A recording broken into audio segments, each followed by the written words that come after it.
गेटा तीर भी रही है ने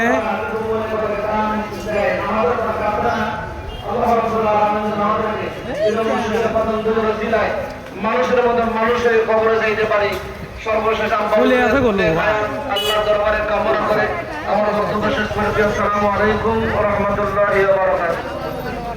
এবারে আমাদের সামনে গুরুত্বপূর্ণ আলোচনা নিয়ে আসছে হযরত মাওলানা মোহাম্মদ মোজাম্মেল হোসেন সাহেব, সুপার টিয়ানারি দাখিল মাদ্রাসা। আমি হুজুরকে বক্তব্য রাখার জন্য সবাই অনুরোধ করছি। কালকে লাগা দিছি গোল কালকে আসলো তারপর দিলাম। আসসালামু আলাইকুম ওয়া রাহমাতুল্লাহ। আলহামদুলিল্লাহ, সমস্ত প্রশংসা এই মহান রব্বুল আলামিনের এরকম খালি রোড কিনে পরীক্ষা দেওয়ার জন্য।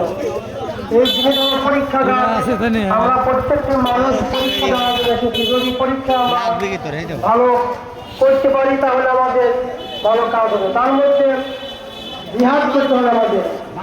জিহাদ হলো দুই প্রকার, জিহাদুল আকবার, জিহাদুল আকবার। এই দুনিয়াতে ইসলামী রাষ্ট্র কায়েম করার জন্য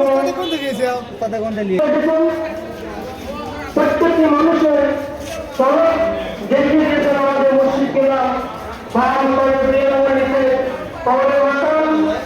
এই মাধ্যমে কলমের মধ্যে আমি মসজিদকে জিজ্ঞাসা করার বাজার আপনি বলেন কলমের মুখ আছে, মুখ পাইছি। তিনি বললেন কলমের মুখ করা বিজ্ঞান জেগেছে, বর্তমান বিজ্ঞান যুগ।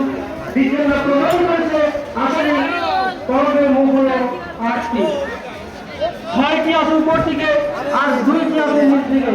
মুশরিকরা বলেছেন যখন তোমরা পেশ করবেন তোমাদের তো মুখ বন্ধ করে ঠিক বন্ধ করে আল্লাহর নাম কলমের উপর বলতে হবে। এই নিয়ে জিকির হলো দুই প্রকার, জলি জাকির আর খফি জাকির। জলি হলো প্রকাশ্য আল্লাহ আল্লাহ আল্লাহ আল্লাহ জিকির করা, আর খফি জাকির হলো সব কিছু বন্ধ করে কলমের মুখে আল্লাহ নামের জিকির পয়দা করা। যদি আমরা এই কলমকে দাঁড়িয়ে করার জন্য এই জিকির করি তাহলে আমাদের নিচের দরজা খুলে যাবে। নিচের যে 2টি দরজা আছে দরজা খুলে আল্লাহ